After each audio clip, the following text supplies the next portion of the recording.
सवाल करते हैं यार उस वर्दी पर जो लहू से सींचा इस तिरंगे को, उस पर सवाल करते हैं। और कौन कर रहा है? वो एक बेवकूफ ने बोला खून की दलाली, आहा हा हा, खून की दलाली वाला एक सेंटेंस आया बहुत सारा, उसके लिए सिर्फ इतना जवाब है। बैठ, इसको सीरियसली क्यों लेते हो इस देश में? आज तक नहीं समझ में आया इस आदमी को।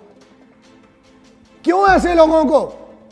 ऐसा है, मैं शहीदों के नाम गर्व से लेता हूं, ऐसे गद्दार और मक्कारों के मुंह से नाम भी नहीं लेता हूं। स्ट्राइक की, हां, सैटेलाइट अलग लेवल पर सेट किया गया है, उसको लोअर ऑर्बिट पे सेट किया गया। बहुत सारी ऐसी डिटेल्स है जो बता दूंगा, लेकिन मेन चीज ये है कि तुमको क्या करना। First thing, if I am explaining about surgical strike, it means there is a doubt which I don't have because I know all the facts. I don't want to share with you. Reason, आप जान के क्या कर लोगे? आपका काम सिर्फ इतना है कि फौज जो कह रही है उस पर भरोसा करें, क्योंकि अगर फौज पे भरोसा नहीं है, ओके, दो चार बड़े बड़े लोग थे डिबेट में और कहीं पर भी मेरे को एक क्लिप आई थी, मैंने देखा, वो कहते हैं कि हम भरोसा किसी पे नहीं करते। अच्छा, एक सवाल है, अपने बाप का डीएनए टेस्ट करवाया? करवाया अपने पिताजी का? नहीं करवाया। बेवकूफ इंसान, मां ने कह दिया नहीं तेरा बाप है तो उसको आज तक बाप मान के बैठे हो। इसका मतलब यह है कि आप खुद गलत चीज पे भरोसा कर रहे हो। फौज जो है ना, मैं ये नहीं कह रहा हूं देश का बाप नहीं है, क्योंकि देश का बाप कोई नहीं हो सकता, कोई भी इस देश का बाप नहीं हो सकता। क्यों? क्योंकि इस देश को हम मां कहते हैं, और जब हम भारत माता की बात करते हैं तो उसके सच्चे सपूत आज भी वहां लड़ रहे हैं। जरा उनका भी पेन शेयर करना बहुत जरूरी है। आप वहां पर बैठ के बोल बच्चन, 3 दिन के लिए मीडिया जाता है जब शहीद होता है, 3 दिन के लिए कुछ ऐसे इस देश के बड़े बड़े ऐसे चैनल है, पता नहीं उनका आज तक समझ में नहीं आया, उनको आज भी ये टेररिस्ट और पत्थर फेंकने वाले, सिपाहियों को मारने वाले मासूम लगते हैं। सर्जिकल स्ट्राइक हुई है और 1000 बार होगी, बट पहले नहीं हुई है। आपको ये पता है? इनके बीच का डिफरेंस आपको नहीं पता है। Surgical strike is one of the best operations which are synchronised from the capital of a country. इस देश के हाईएस्ट लेवल पर बैठ के सर्जिकल स्ट्राइक होती है। ये कंपनी लेवल का नहीं है, सब टेक्निकल ऑपरेशन जो अगर हुआ है वो होती है, which keeps going on. Pakistan के साथ हमेशा से प्रॉब्लम रहा है, और वही वाली बात है ना, सत्ता में मरता सिपाही है। आज भी लाशें आ रही हैं, आप लोग ना बोल के, प्रॉब्लम ये है आप लोग बोलते हो उसके बाद मुकर जाते हो।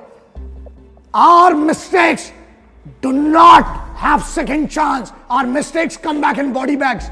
लाशें तिरंगे में लौट कर वापस आती हैं। और इन जैसे जो लोग कहते हैं इस बारे में, इन लोगों की क्या बोलूं मैं अब, गाली की भी बेइज्जती है तो मैं गाली देना, यह है एक प्रॉब्लम। आपको जो लोग ये सवाल कर रहे हैं, सब टेक्टिकल रेड्स और surgical strikes, well synchronised surgical strikes, sub tactical raids, covert operations, इन सब के ऊपर 1.5 2 घंटे बता सकते हैं और इस ऑपरेशन की भी एक एक डिटेल दे सकते हैं। But the bigger question is, किसको एक्सप्लेनेशन किसको दिया जाए? बात यही हो गई, 10 कुत्ते चिल्ला रहे हैं कि शेर ने शिकार कैसे किया। क्या यार, आपका कोई लेना देना नहीं। सवाल वो लोग कर रहे हैं जिनके घर में नौकर लगे हुए हैं जूते पॉलिश करने के लिए। आप सवाल कर रहे हैं किससे? वाह, गल्ला दे बड़ी वधिया कर दी यार, कुत्तियां दी जड़ों गल एक अपना कुत्तियां दी फौज इकट्ठी करके गल्ला कर रहे हैं कि शेरां दे लई उन्हां दा प्रूफ चाहिए, शेरां दा शिकार केड़ा किता ने, और थोड़ी औकात की सी पूछण दी। ओए तुम लोग हो कौन भाई? आपको प्रोटेक्शन, अच्छा आपको भरोसा नहीं है फौज पर, अपना प्रोटेक्शन हटा दो। है दम तुम्हारी, है दम आप में, हटा दीजिए प्रोटेक्शन, तब समझेंगे बहुत बड़े जिगरे वाले हैं। वाह यार, खुद सोचिए, जिनके आप प्रोटेक्शन में, जिनके क्वाड्रन में आप चलते हैं, आप उस पर सवाल उठा रहे हैं।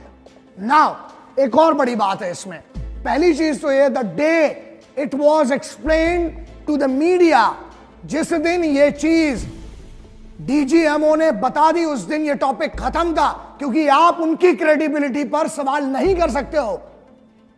You can not question the chief of the staff.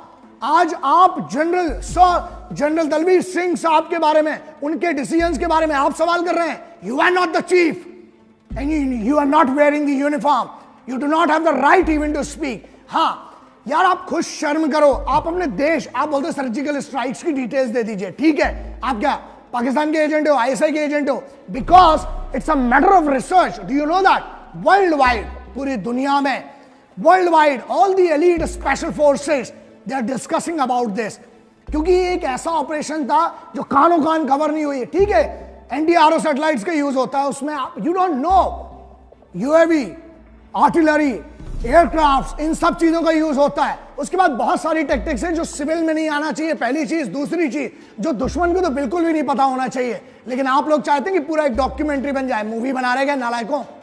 खुद की बुद्धि है, यही फर्क होता है। अनपढ़ों को, गधों को आप जाकर वहां राज गद्दी पर बिठाएंगे तो यही प्रॉब्लम होगा। But everybody is responsible, including me, everyone is responsible because these guys have been chosen by us. अब आप भुगतिए। बड़ी बात यह यार, आप चरित्र पर you are questioning the character of Indian armed forces. आज तक सबसे बेदाग और सबसे साफ पाक है वो, क्योंकि जितनी बार जरूरत पड़ी है ना, हर बार ये अपनी पूरी कुवत के साथ, पूरी मेहनत के साथ, शहादतों के साथ हर बार आपको बचाया, इस देश को बचाया, इस देश का सम्मान बचाया। और इस बार भी जब सोते हुए सिपाहियों को मारा गया, पूरे देश का सम्मान, यूनिफॉर्म की इज्जत, वर्दी, नाम, नमक और निशान, इन तीनों को फिर से प्रूव किया हिंदुस्तानी फौज ने। लेकिन उस पर सवाल मत कीजिए, क्योंकि जब आप ये सवाल करते हैं तो आप दुश्मनों की टीम में हैं, आप भारत की टीम में तो नहीं हो सकते। आप भारतवासी नहीं हो सकते अगर आप फौज पर एक भरोसा नहीं करते हैं। तो ये प्लीज एक विनती है कि इस देश को मत बांटो। एक तो हम हिंदू मुस्लिमों में लड़े पड़े रहते हैं, धर्म में, जाति में, हर में। अल्लाह वालों, राम वालों, अपने वतन को, अपने मजहब को सियासत से बचा लो। अरे मंदिर मस्जिद कभी फुर्सत में बना लेना, जो नफरत से टूटे हैं वो घर तो बना लो। और एक ही रहने दो शहीदों का तिरंगा झंडा, रोज नए झंडे में नया डंडा फंसाने वालों। वतन को एक रहने दो, मिलकर जियो यार। युवाओं को एक डायरेक्शन दो, उनको नफरत मत पैदा करो इस देश के अंदर, क्योंकि बहुत बड़ा नुकसान इससे इस देश का होगा। न मंदिर जानता है, न शिवाला जानता है, न मस्जिद जानता है, न शिवाला जानता है। जो भूखा है बच्चा वो निवाला जानता है। इस देश में ऐसा माहौल बनाओ कि सबको रोजगार मिले, भारत साफ रहे और लोगों को रोजी रोटी मिले। यार देश के बारे में सोचो, उसकी तरफ आगे बढ़ो। कम से कम उनका तो दिल मत तोड़ो, जो लाखों बच्चे आज मेहनत कर रहे हैं फौज में जाने के लिए, क्योंकि उन्हें आज भी लगता है, और यह सच्चाई है, कि फौज एक डिग्निफाइड यूनिट है। इतनी बड़ी ऑर्गेनाइजेशन जिस पर आप सवाल कर रहे हो, अपने आप से सवाल कीजिए कि क्या आपकी क्रेडिबिलिटी है वो सवाल करने की। अगर नहीं है तो प्लीज कुछ नहीं दे सकते हो यार। फौज तुमसे कुछ नहीं मांगती है, वो अपना घर बार छोड़कर, सब कुछ छोड़कर वहां बैठे तुम्हारी सुरक्षा के लिए, तुम्हारी ईद मने, तुम्हारा दिवाली मने, तुम्हारी एक बड़ा दिन मने, तुम्हारे त्योहार मने। वो अपना घर बार छोड़कर बैठे हैं। उन्हें सिर्फ एक चीज दो, कम से कम उन्हें इज्जत दो यार। वो इतना तो हक है हिंदुस्तानी फौज को कि उनको इज्जत दो, and that is very important. क्योंकि अगर आप नहीं दोगे, कहीं ऐसा ना हो जाए कि बगावत हो जाए।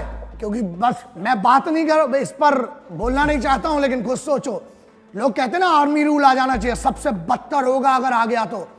जिनकी आदत है ना खुले में मूतने की और थूकने की, अगर फौज का रूल हुआ तो ये सब कुछ नहीं हो पाएगा। और मुझे लगता है कि बहुत सारी चीजें हैं विच मैं बात नहीं करता हूं। कई लोगों ने बोला सर एक्टर्स के बारे में, अबे इधर देश की हालत खराब है, क्या बोलूं। इनकी कौन सी इतनी बड़ी क्रेडिबिलिटी कि यहां शहीद हो रहे हैं, यहां लाशें आ रही हैं घरों पर लौट के, इनकी बात ना करके हम इनकी बात करें। ये हीरो हीरोइन लोग की छोड़ो यार, इतना इंपॉर्टेंट नहीं रखते ये लोग। पहली बात तो जिंदगी में भी नहीं रखते, और इस देश में इतने से होंगे अपने घर की सेलिब्रिटी। मैं भी बहुत सारों को जानता हूं बहुत अच्छे से, लेकिन उनको उतना ही सीरियसली लो। असल हीरो और असल जाबाज और असल योद्धा कौन है? जो इस देश के लिए यहां छाती सामने करके ना वहां खड़ा हुआ है बॉर्डर पे तुम्हारे लिए। उसकी इज्जत करो, कुछ नहीं दे सकते हो।